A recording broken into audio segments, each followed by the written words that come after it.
और सीधे रुक करते हैं प्रधानमंत्री नरेंद्र मोदी का भारत जापान कॉन्फ्रेंस में इस वक्त संबोधित कर रहे हैं। अहिंसा, freedom and tolerance, and to carry forward our ancient tradition of spiritual and scholarly exchanges. I would like to thank the government of Japan for their constant support to Samvad. Friends, this forum has done great work to ensure, promote the ideas and ideals of Lord Buddha, especially among the youth. Historically, the light of Buddha's message spread out from India to many parts of the world. However, this light did not remain static. In each new place it reached, Buddhist thought continued to evolve further over the centuries. Because of the great treasures of Buddhist literature and philosophy can be found in many different monasteries across many different countries and languages. This body of writing is a treasure of humankind as a whole. Today, I would like to propose the creation of a library of all such traditional Buddhist literature and scriptures. We will be happy to create such a facility in India and will provide appropriate resources for it. The library will collect digital copies of all such Buddhist literature from different countries. It will aim to translate them and make them freely available to all monks and scholars of Buddhism. The library will not only be a depository of literature, it will also be a platform for research and dialogue, a true samvad between human beings, between societies, and between man and nature. Its research mandate will also include examining how Buddhist message can guide our modern world against contemporary challenges. Challenges like poverty, racism, extremism, gender discrimination, climate change, and many others. Friends, about 3 weeks ago, I was at Sarnath. Sarnath is where Lord Buddha gave his first sermon after attaining enlightenment.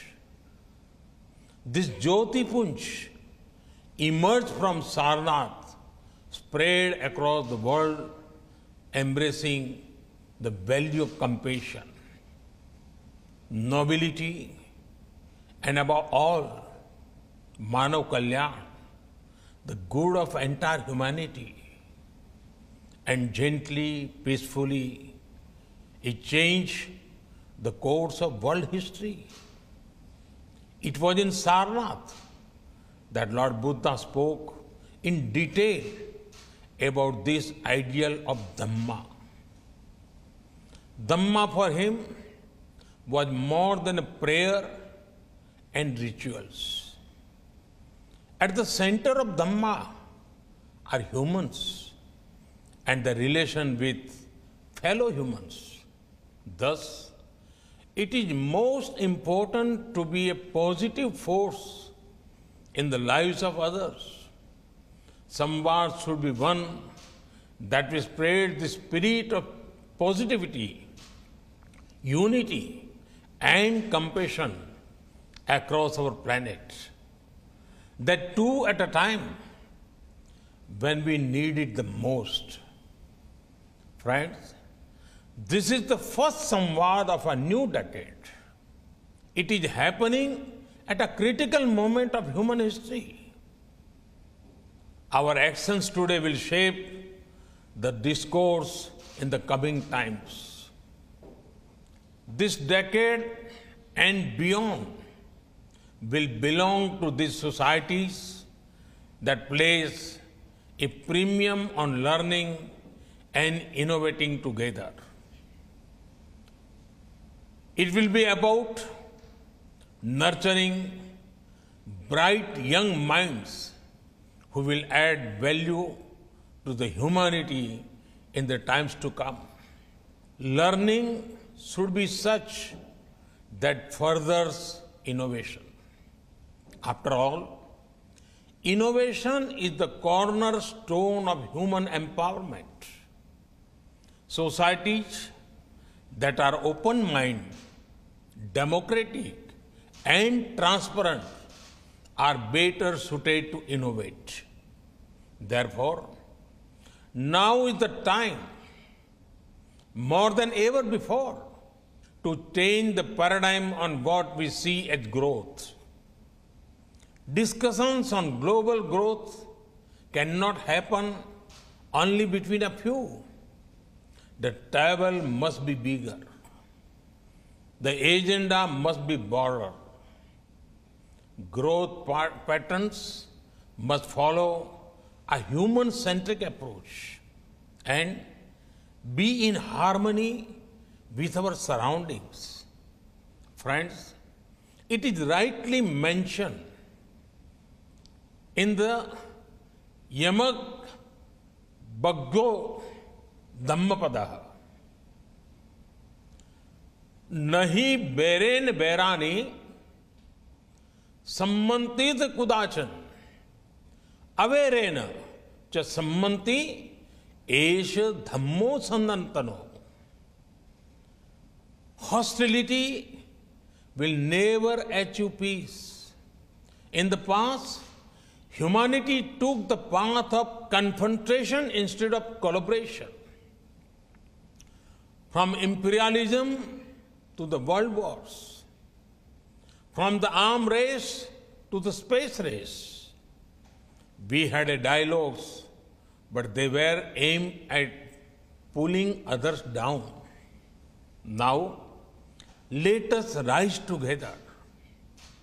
Lord Buddha's teachings command the strength to turn the discourse from enmity to empowerment. His teachings makes us large-hearted. They tell us, learn from the past and work towards a better future. This is the best service we can do for our future generations. Friends, the essence of Samvad remains togetherness. Let Samvad bring out the best in us together. This is the time to draw upon our ancient values and prepare for the times to come. We must keep humanism at the core of our policies. We must make harmonious coexistence with nature at the central pillar of our existence. Samvad, a dialogue with ourselves, with fellow human beings, and with nature can light our way on this path. I compliment the organizers for organizing this important event and wish them all success in their deliberations. Thank you. Presenting V News app, available on Google Play and App Store. Download it now.